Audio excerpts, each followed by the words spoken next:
आपकी पार्टी में भी तो सारे लोग उनके साथ खड़े हो, अभी तो ऐसा नहीं लगता है कि सब उनके साथ खड़े हैं, क्योंकि युवा छोड़ के जा रहे हैं, जो वरिष्ठ हैं वो भी किनारे बैठ गए हैं हाथ बांध कर कि अब तुम ही कर दिखा दो। तो पार्टी के भीतर ही अभी तो उनको स्वीकार्यता नहीं मिल रही है। देखिए, ये कहना बड़ा आसान है कि स्वीकार्यता नहीं मिल रही है। आप खुद देख लें कि हर पार्टी में कुछ न कुछ ऐसा, और खासकर चुनाव की घड़ी में तो चलता है। अभी आप अगर जिस सत्ताधारी पार्टी ने भी किसी को स्वीकार किया यूपी में, और कांग्रेस से कोई आ गए और भारतीय जनता पार्टी में आ गए, तो ये ना कोई बहुत बड़ी बात है और आज के दिन में ना ही कोई बुरी बात है। दूसरी बात ये है कि मुझे जुम्मा 4 दिन ही हुए हैं भारतीय जनता पार्टी से निकलकर सिद्धांतों के आधार पे नोटबंदी के आवाज़ के खिलाफ आवाज़ बुलंद करता हुआ और कॉम्प्लिकेटेड जीएसटी की बात करता हुआ वहाँ से निकला, ये देखते हुए कि भारतीय जनता पार्टी में जिस तरह से भारत के फ्रेंड, फिलोसोफर, गाइड, गुरु और अल्टीमेट लीडर लाल कृष्ण आडवाणी जी को अलग थलग किया गया, जैसे मुरली मनोहर जोशी जी के साथ बर्ताव हुआ, जसवंत सिंह जी के साथ जो हुआ दुनिया जानती है, स्वर्गीय जसवंत सिंह जी के साथ, स्टेट्समैन यशवंत सिन्हा के साथ क्या हुआ, इतना बड़ा लर्नड जर्नलिस्ट हमारा इंटेलेक्चुअल अरुण शौरी के साथ क्या हुआ, तो मुझे भी लगा कि अब तो जिनकी वजह से मैं पार्टी में जो हमारे प्रेरणा स्रोत थे, ये लोग हमको यहाँ इनकी वजह से मैं और ज़्यादा टिका हुआ था। अब हमने कहा सिद्धांतों में निकलना बेहतर। और मैं एक national party, Bharatiya Janata party के बाद नेशनल पार्टी, कांग्रेस पार्टी, जिसका देश की आज़ादी में और विकास में आज तक सबसे ज़्यादा योगदान रहा है, तो उसमें मैं शामिल हुआ, यानी कह सकते हैं। लेकिन निकलकर जहां आप आए हैं तो ये मतलब आसमान से गिरा खजूर में अटका जैसा तो नहीं है, क्योंकि यहाँ पर भी तो यही हाल है। यहाँ पर भी तो लोग यही कह रहे हैं कि हमारी अनदेखी हो रही है, नवजोत सिंह सिद्धू नाराज हैं, कैप्टन अमरिंदर सिंह अपने टापू पे रहते हैं, अशोक गहलोत तो सचिन पायलट की खेमेबाजी खत्म नहीं हो रही है, जितिन प्रसाद बीजेपी में चले गए, युवा ज्योतिरादित्य सिंधिया चले गए हैं। तो यहाँ पर और जो सीनियर हैं वो अपना अलग एक खेमा बनाकर बैठे हुए हैं कि हमसे पूछने के लिए नहीं आ रहे हो, हमसे राय नहीं ले रहे हो। तो यहाँ पर तो और ज्यादा खेमेबाजी हो रही है। लोकतंत्र की बात हम करते हैं, लेकिन लोकतंत्र तो दिखाई नहीं देता कांग्रेस पार्टी में। आपको लगता है लोकतंत्र है कांग्रेस पार्टी में? लोकतंत्र तो जबरदस्त है, तभी तो ये सब हो रहा है। अगर आपने जिक्र किया और हिंट दिया है तथा कथित G23 का, कितने लोगों ने लिख के दिया और कहा कि प्रेसिडेंट के बारे में और प्रेसिडेंट के इलेक्शन के बारे में बात की, तो मैं कहूंगा एक लोकतंत्र है। इन लोगों ने जब चिट्ठी लिखी है सुमारा, तो इसका मतलब ये है कि हाँ लोकतंत्र है।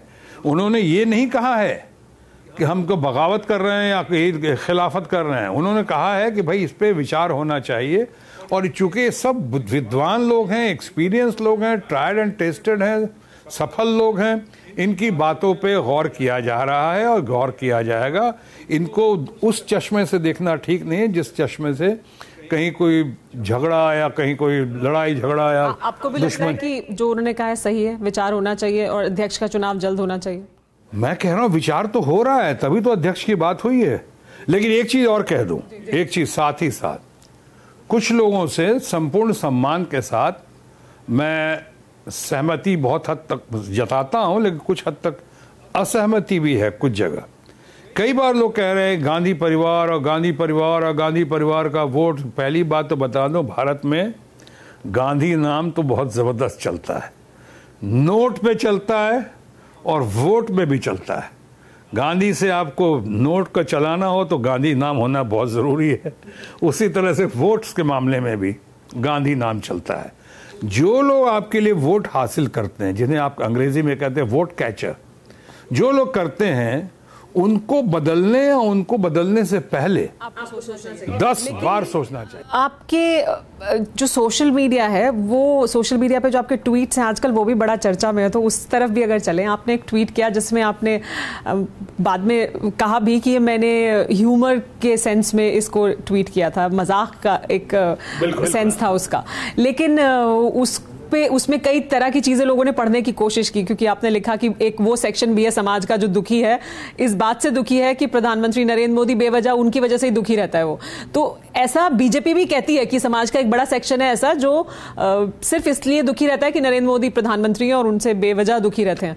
तो क्या ये कुछ मन में बदलाव हुआ है, कुछ इरादे बदले हैं आपके? मैं बता ही देता हूँ, उस पर ऐसा कुछ नहीं है, वो सेंस ऑफ ह्यूमर है। मेरा संडे का जो ट्वीट होता है वो ज़्यादातर कोशिश करता हूँ नॉन पॉलिटिकल हो और ह्यूमर हो, इंटरटेनमेंट के लिए हो। संडे का मैंने कहा था, बाद में आज जैसा आपने खुद कहा कि मैंने क्लैरिफाई भी कर दिया, उसको हो गया वहाँ पे।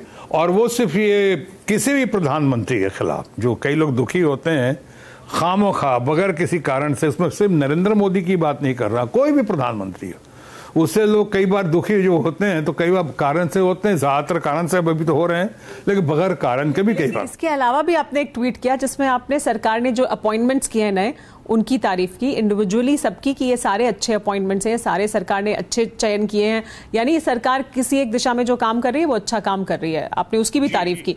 तो उसे भी उसी के साथ जोड़कर देखा गया। अभी अभी हमने महसूस किया कि जमाने बाद, बहुत दिनों बाद, अनिल सिन्हा भी, जब अनिल सिन्हा जब सीबीआई के डायरेक्टर थे, मैंने बहुत तारीफ की थी उनकी, अनिल सिन्हा। उसके बाद अभी देखा जायसवाल सीबीआई के डायरेक्टर बनकर आए हैं, man of impeccable character, honesty, integrity. अभी डीजी पुलिस थे महाराष्ट्र में। अब ठीक है, प्राइम मिनिस्टर साहब का जुडिशरी से कंसर्न लेकर और लीडर ऑफ द ऑपोजिशन से लेकर बनाया गया उनको, बहुत सही डिसीजन। उसी तरह वेणुगोपाल, इतना लर्नेड आदमी, और उनको आपने एक्सटेंशन दिया 1 साल का। चाहे आपने वो अमिताभ कांत को जो आपने, जो नीति आयोग में सीईओ हैं, उनको आपने एक्सटेंशन दिया है। लोग बहुत काबिल लोग हैं, लर्नेड लोग हैं, मैं उसकी सराहना करता हूं। मैंने कहा कि स्पेड को स्पेड कहता हूं, जब जो काम अच्छा करेगी तो मैं तारीफ करूंगा, जरूर करूंगा, करता भी हूं। आपने अगर पहले भी देखा होगा। फिक्र आपकी, सोमवार से शुक्रवार रात 9 बजे सिर्फ TV9 भारतवर्ष पर।